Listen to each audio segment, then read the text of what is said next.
Welcome to Mindfulness Manufacturing, the podcast for and with manufacturing leaders. I'm Mike and this is Trevor. We want you to join us on our journey as we help you gain new insights, moments of clarity, and self-awareness. Hey, if you're willing to step outside of your comfort zone and uncover new perspectives to make your next day better, grab your coffee and let's go.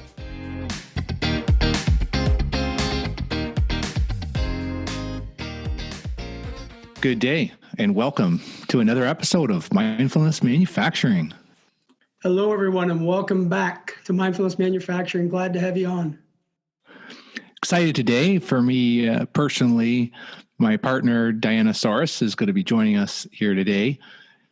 And thought this was a good time with everything going on in the world right now. And we talk a lot about diversity. And there's a great story here on women in manufacturing and what's happening through the industry, or maybe what's not happening enough. And we'll talk about that this episode. So Diana's got 30 plus years of manufacturing experience and a lot of transitions over time, starting as a team member, loading parts and doing the basic production job, and working herself way through the team leader to supervisor to, running world-class organizations from a production standpoint, to now being in a current continuous improvement role.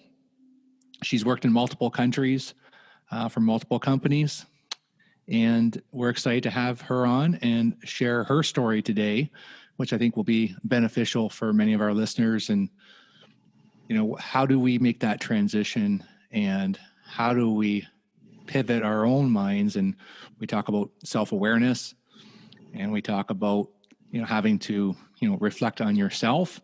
And then how do you interact with others to progress your career in such a fantastic way? So welcome, Diana. Thanks, Mike. Trevor. Welcome, Diana. This it's episode 17 of our podcast. And it's been great, awesome guests. But I got to say this to the listeners and to Diana, is over the course of 23 years, I've known you and I've worked the most closely with you than anybody else I've had on this podcast. So it's a very, very special one for me today because we have so many experiences and stories that we're going to be able to share with the listeners. And you and I have probably the closest relationship of anybody I've worked with in my career past. So I'm very excited to have you on. I'm glad you said yes. Thanks, Mike. Your office was definitely a revolving door for me, going in and closing and having that open discussions with you many times. Oh, was it ever? And out of all the people I work with, you were not shy to share feedback with me. And that's how we got better, no doubt about it. For sure. You're definitely open to it. So Diana, you had a different memorable moments challenging in your career, and you got one you're going to share with us so the listeners can understand where you're coming from. So, Trevor, when I started in manufacturing, my first job was 13 years in a plant, and there was a lot of women, and it wasn't automotive. It was just presses, and we did electronic mats. And then I went to this company, an automotive, my first automotive plant, right? And that's where it opened my eyes. Wow, like very low percentage women here, right? Working in this environment. But we had unisex uniforms that they were given, and we had monthly meetings. And I would never ask a question at this monthly meeting, but one day I thought, you know what, I'm going to ask this question. So I put up my hand, and I asked, is there any way we can get women uniforms? And the reply I got was, it's a man's world, isn't it? And that was my last, never asked another question in any meeting. That was it for me. I'm like, wow. Yep, it is. Wow, what an impact. And you think about that, you get enough courage to ask a question. The response isn't that great, and you never ask another one. That's a challenge for sure. How did you take that, Diana? Like, what'd you think of that? Well, I thought it might be a man's world today, but it won't be in the future. And that's probably when I started down my career path and where I wanted to go with it, and thinking about the process and I wanted to know everything a man wanted and show them that, hey, we're equals. We can do this together as a team. Working with you and men, obviously, you were tougher than most men that I came across and worked with. Let me tell you, in a very good way. You're right, Mike. I probably started. I worked really hard to start, and I had to work harder than everybody else. I felt that way, and my main goal was to learn everything and to understand the equipment. I was going after equipment and understanding everything because I wanted to learn it all. And I learned how to load all the parts. I did every job so that I would not be ever not know what to do. And that's where my focus was when I started. Yeah, for sure. I can.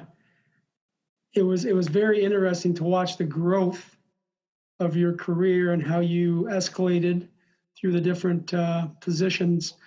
There's one thing I thought back a lot about, and obviously we have a very close relationship, but you were one of the hardest workers, but you were also a person that led by example. And I think that gained a lot of respect and credibility from the people who worked with you and worked for you. That was pretty big. And I look at that as a reflection point and think, if there's anything you can offer to listeners, those two qualities definitely supported you. Yeah, I would agree. The team knew that I was out there and I was one of them. The one thing in my earlier years that I wish I would have done slightly different right from the beginning was, and this team member triggered this for me. One day I'm walking, down by the process, and the team member goes, "Is everything okay? You don't smile." And that took me back. I stepped back and I'm like, what am I doing? There's nothing wrong. Why aren't I showing these guys that I'm happy? Because they're doing a great job for me, but yet they think I'm upset. That changed things for me at that point on. It really triggered something. And that's when I knew I had to show the team what they were doing, how happy it was to have fun with them and laugh, and it was okay. And then I just didn't have to think just equipment. Yeah, it's really amazing what body language can do to the people around you. And if anybody knows Diane and worked with her or knows her on a personal level, she's always smiling. So not to be smiling, that's a long time ago. And you made some good efforts in that area where it has a positive impact on the people around you. The body language is very important and you're aware of that. Yeah. And that team member brought the mindfulness out of me, like made me think about it. So I do remember the team member today. Yeah, for sure. You say mindfulness, and you think back to those, 23 years ago when we started to know each other. We didn't even talk in those terms, and look how far we've come today. And and doing the podcast and having you on here and the other guests really provides a lot to the listeners on how to handle situations such as that. And if we look at the industry today, we know that there's a study from the Canadian manufacturers and exporters, and they found that, from the mid 80s to now, it's been relatively flat, like that 26 to 28% women represented. And then as you get up to higher levels, you're starting to see more women, but really it's still a lot of males in those higher levels. And for Mike and I, the biggest thing that we find with, doesn't matter the size of the manufacturer, it's just, if you can find the top of the organization that's open to feedback, open to their own egos being exposed, that's when we really make results and profits and money. And that's what manufacturing is focused on. And getting people to think differently, you need different types of people. So when you find that there are women or even just people from different backgrounds, regardless of gender or race, you get better outputs because you're getting different perspectives. So what are some of the things that triggered you, Diana, that you could, start being more intentional? And we use a lot of terminology today around awareness of others and emotional intelligence, but really we were doing that. There were things that, you and Mike would talk about and get good feedback and then become more intentional. And I think that's an important thing, is just how do you, if there's women out there now or someone that just is trying to progress in their career and help their manufacturing plant, How do you become more intentional? Authentic. Be yourself. Be open to listen to feedback. Understand what's happening. And don't be afraid, because you're a woman, to step back and learn from other people, because there's so many different opinions and ideas and everything out there, and you can learn a lot. That's where I've picked up most of, and that's where I've gotten where I have today, by listening to people and taking their advice and being open, and really have no hidden agenda. Be authentic, true to yourself, and you can make it anywhere, in any role. Yeah, I think you made me think of something there when you said that, and well worded. Open to feedback. So I have the luxury right now of working with you closer than anyone else. And that's one thing that I always found very unique and very good partnership between the two of us was it was two-way, but you were so open to feedback. We could fill this podcast up with 8 hours worth of stories, everybody listening. There's so many, we're not going to do that. But there's a few key ones we'll talk about. And that's one thing I loved about Diana. There was challenge, but it was like a sponge, and the feedback was taken and applied, which for the listeners, having an open mind and really having a perspective of what other people are saying is very important to your career. Do you remember the broom one, Mike? Oh my goodness, do I remember the broom one like yesterday? I still tell that one in workshops and with clients. I really do. Your ears would be ringing because I used that today. Yeah, I had a team member that the equipment was down, and I asked the team member if he could sweep and clean up, and he's like, "No." I says, "I'm sorry, but we need to clean up. We're going to be down for about an hour." "Nope, I don't get paid to sweep." I'm like, "Ooh, what do I do with this one?" And I ran to Mike's office and started, and we started asking the questions and doing the role playing. Remember that? I do. You came in. I'm like, I have a situation. What do I do with this? And it was awesome. Talk a little bit about that. What was the experience like? We spent quite a bit of time going through that before you went back to see that team member. Well, let's just say the equipment. I said the equipment was down for an hour, or like down while they were fixing something. I didn't get back to that team member to tell him he had to sweep and do that, because that's how long we were in that office role playing. By the time I got back out there, the line was back up. But it worked the following time I had to use it. It was good. And for the listeners, when we talk about role playing, it's just like it sounds. So myself and Diana and the other area leaders we worked with, when there were situational type things happening on the people side, we would go through those so I could be that team member and throw a few curveballs at Diana based on that situation, which it's awkward, but the benefits are huge because you build your confidence before you actually talk to the person. And I think that was a stepping stone for you and myself and the other area leaders for sure. Yeah, for sure. I'd be in your office asking you many questions. You definitely helped me in my career to be able to have that communication now and not even think twice about it. All that role playing we did. My part was fun because I got to be the person, so I could really throw curveballs. Now, what was really interesting with this, and for the listeners, if you're that manager top level, please be open to the role play. It may be a little awkward. You can have a little bit of fun with it, but it's like writing a test. You need to study before you actually do the test. This is no different. You're practicing something to ensure you have the confidence built up, and then it just becomes natural for you. Which, Diana, we didn't have to do a lot of that later years because you were just, the ability to do it was there. It just happened for you, which was great to see. I listened. I was a good student. Yes, you were. Yeah, I think I enjoy working with people with a curious mind. And when you're curious about yourself, then things start to open up. And whether you want to call it role playing or rehearsal, like it's any other skill, it's the same. You got to practice it. It doesn't happen from going to a class. It doesn't happen from reading a book. Like it happens on the shop floor.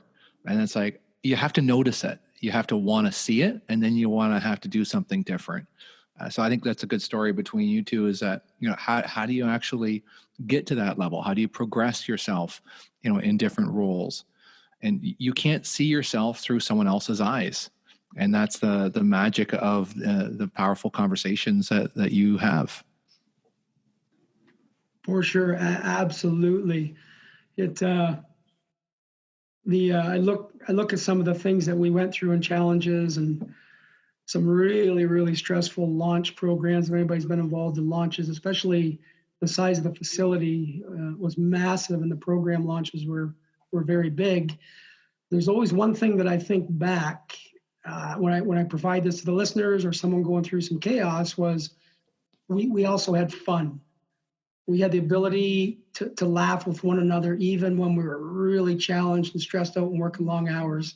And I think that was a huge part of our success. Diana, would you say the same?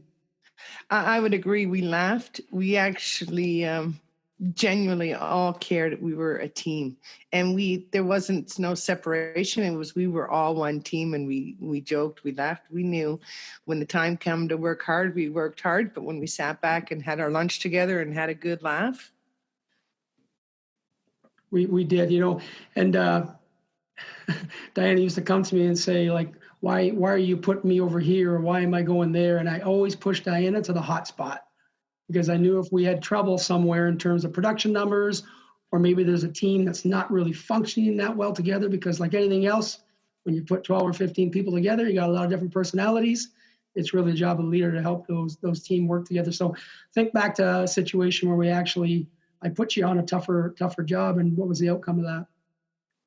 Well, Mike, I had a few of those. I can go on for a couple hours just on that topic. But anyway, there was the AXO strike, and we were off for 3 months, and we all came back. So there was some changes to leadership and roles and equipments. And I get a call, and I get told that I'm going to go to line 12. And I'm like, I hung up the phone, said thank you, and then I'm thinking about it. Oh my God, what a strong male dominant line. Like, this is all male. And we went from 18 to 11 people. They're going to be bitter. They're going to be unhappy. I don't know how I'm going to do this. So I got to the line, first couple of days, the guys are pretty hard on me. One thing, they really tested me. They'd say, I have to go to the washroom. I need you to cover my spot. I'd say, whoa, okay, hold on. I don't know how to load it yet. But if you show me 2 transfers, then you can go.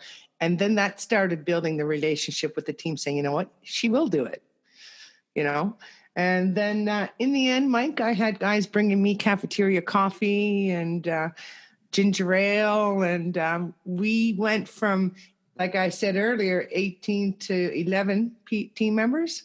And we produced more parts with less people, with 2/3 of the people. That team ended up being just amazing. Yeah, the line Diana's talking about is not an easy process. It's heavy. It was somewhat manual application compared to the other, lines we had in the plant. So the whole vision, when Diana and I talked about going to a team that is struggling in terms of output, quality, personality, maybe traits that aren't exactly meshing, was I could see the value, and the people side of Diana wasn't so much equipment. I knew she'd load the station and understand, and that will gain the respect. And when you reduce headcount because of certain situations, that never goes over very well. But you managed that at a very quick rate, and you got the team back up to where they needed to be, which was great. Yeah, that team was very unhappy about that particularly. Well, anywhere I put you, usually started the same way. And so many places have the same problems. It's not even just manufacturing. But in my research, I found that one is just retaining and attracting the right staff. The other one is just accountability, like kind of going back to the broom story. And then the other one is just the engagement, right? Everyone just wants people to give that discretionary effort, everyone to be on board to make this happen. And through different areas and different launches, it always seems to be a struggle. And Diana, you were asked multiple times to go to different plants, and not from the technical standpoint, But to tell us about some of those experiences, some pretty short notices and coming to help others, and what was that value that you brought? Last few years at the plant that I worked at, I had a great opportunity to travel and to support other plants. We went, there was 3 of us that went to this plant in Kentucky that was struggling, shutting down the customer. And after 2 months, that team was hitting record numbers. And we were there to help them, support them, and listen to them, not tell them what to do. They were all like impressed, and they absorbed everything that we showed them and the differences. I also had an opportunity to go to a plant in Kansas City, and this plant was not to help with manufacturing at all. It was just to talk to people and go and get to understand what the people's needs and what they were looking for, because there was a union drive. And all I went there for 3 weeks is just talk to people. That's all I did. It was kind of neat being able to, that they thought of me being able to build that relationship with the people that I didn't even know. It was a good experience. And another time I got called to the general manager's office, and the VP was on the phone, and he asked for 5 of us to fly to Mexico to help, because they had a fire there, devastating for them. And we all said, fine, no problem. They said, okay, be ready, be at the airport, London airport, in 2 hours. So we lived 45 minutes away from home, still had to pack. It was fun experience on the private jet, company jet. I didn't come home in that private jet, but I went there in the private jet. Very nice. So even the corporate world saw the need to put you into hotspots on the people side, which I know it works because that's what you and I did for a lot of years. So those are good stories. And that really says a lot about building a relationship with the people that work with you or for you. And even though you can have the technical aspect, that's great. You need to have it. But gaining people to get behind you based off your ability to build a relationship, that was your expertise. That's what you did. There was one night at the plant, an assistant general manager came and asked me, he says, so what do you do different? I says, pardon? I didn't understand his question at first. And he's like, what do you do different? Why do you always get numbers? And I looked at him and said, I don't know. And at that time, I didn't know. I just knew it was happening because it was natural to be myself and to work with that team and be there, that you don't even know you're doing it, right? Be true to yourself, be authentic, and the results will come. That's an interesting one. Like any business, you want to be as profitable as you can be, obviously, to create good job security and longevity. In the manufacturing world, you're quote business based off cycle time and so many parts per shift or per day.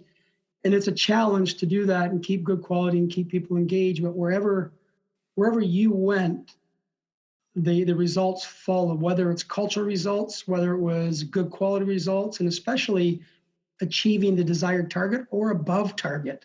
So you gained a lot of attention, and that's why those questions got asked. There was you and maybe 1 or 2 other that had the ability to do that, but you definitely stood out.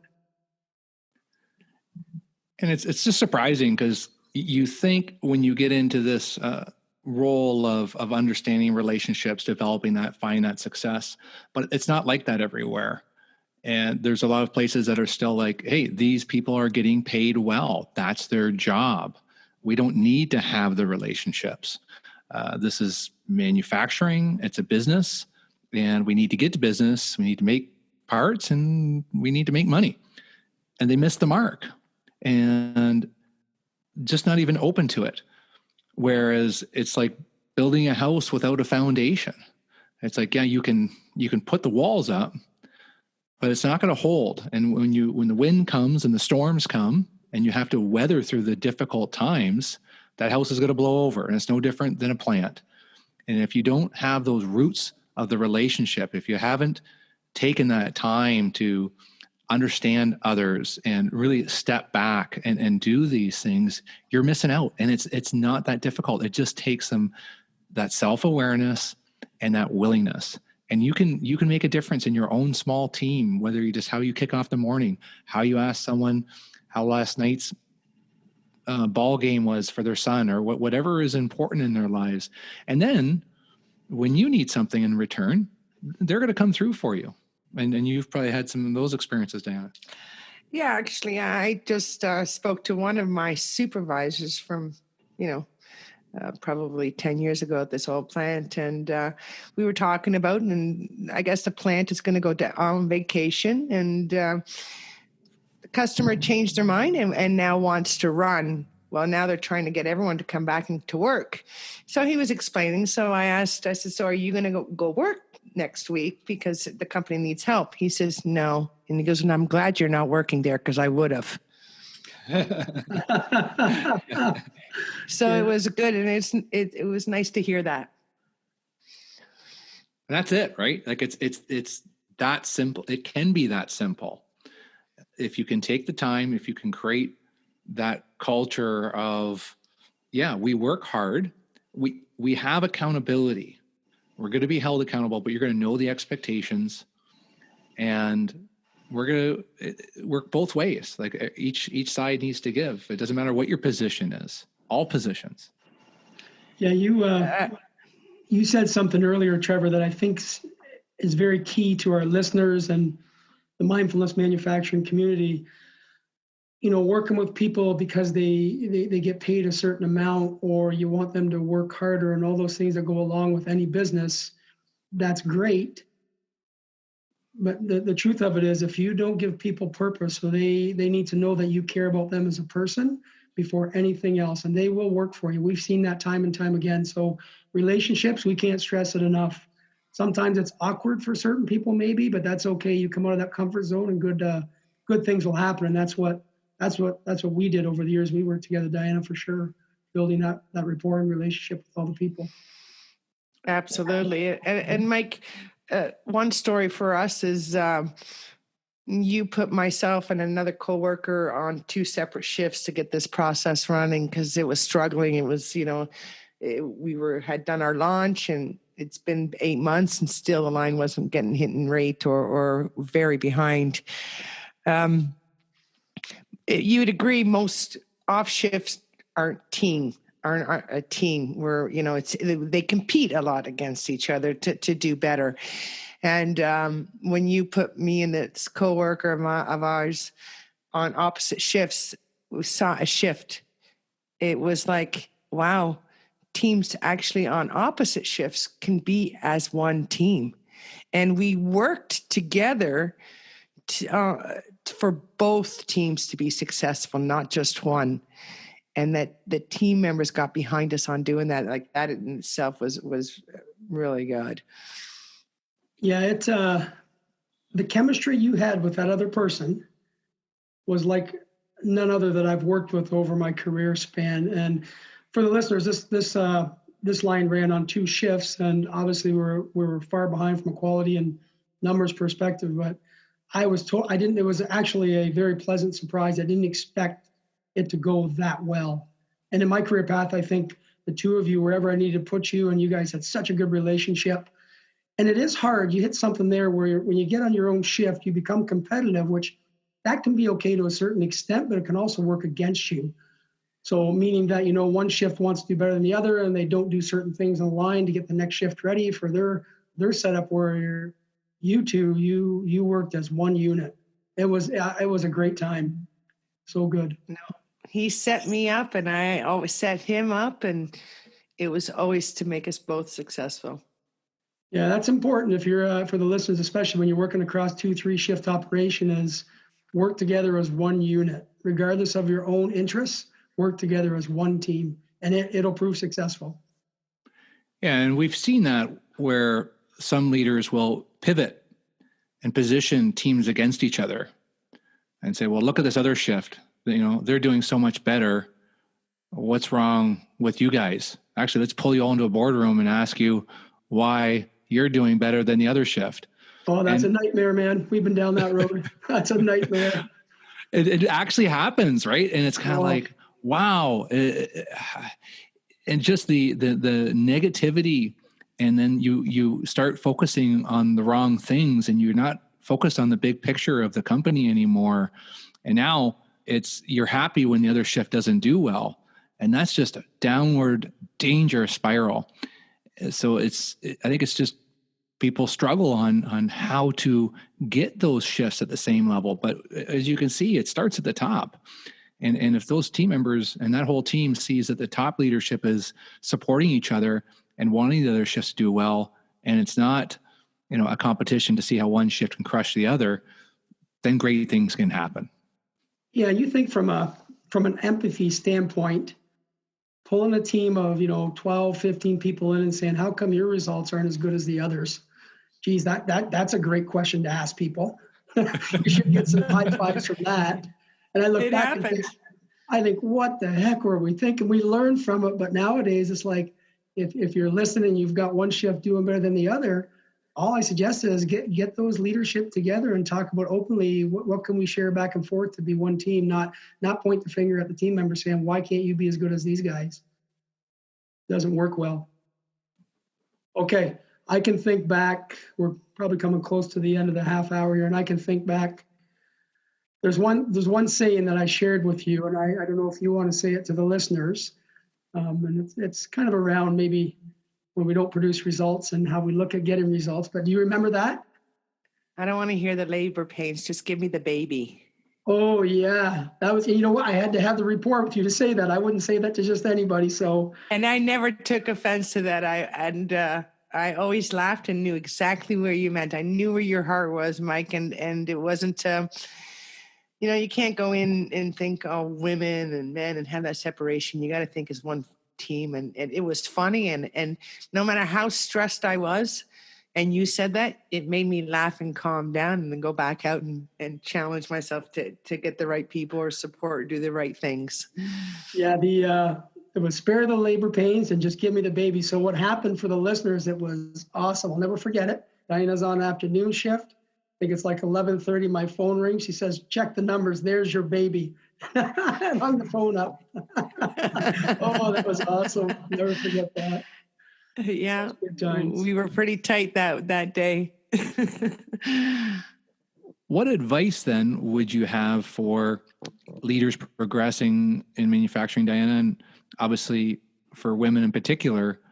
What's a couple of key takeaways you would want them to walk away from this podcast with? Never give up. Be authentic to yourself, and don't be afraid to take a couple risks. Yes. Nice. Coming to the end of the podcast, and I mean, I've had the opportunity to see Diane over the past 2 to 3 years by working for a client down south. So we haven't gone that too far apart, which is really nice because we have such a good friendship. And I've likely said it to you before, but I can tell you something. There's over the course of the 20 plus years I've known you, your work and your friendship to me has given me the ability to progress through my career nicely. And I'll never forget that. And always, always so grateful for our friendship. It's a lifelong friendship that will continue to grow, but you definitely were a very special person and still are in my life. Thank you, Diana, for everything that you've done for so many people, bringing your positive attitude. And I know that you've mentored so many other leaders and getting people to speak up, and your own investment into wanting to be better, open to feedback. It just allowed Mike and myself, to grow professionally. And obviously I have some great parts of my life now personally as well. So it's, yes. It's everything's worked out very well for so many things in life.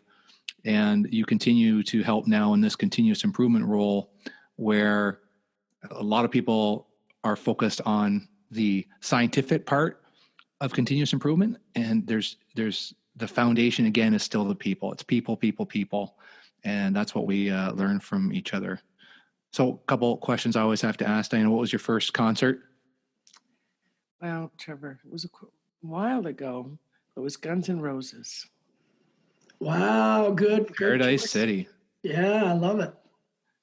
And then if you're stranded on the island and you only have one musician, composer, band, you can have their whole compilation. Who is it?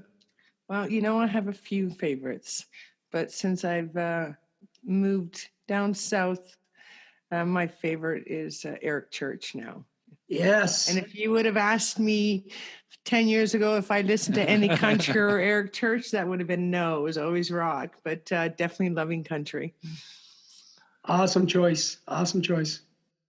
Awesome. Excellent. Well, thanks for having the courage to do this, Diana, and sharing these great lessons with so many of our listeners. Thank you so much, Diana. You have a great day. It's awesome talking with you and Trevor.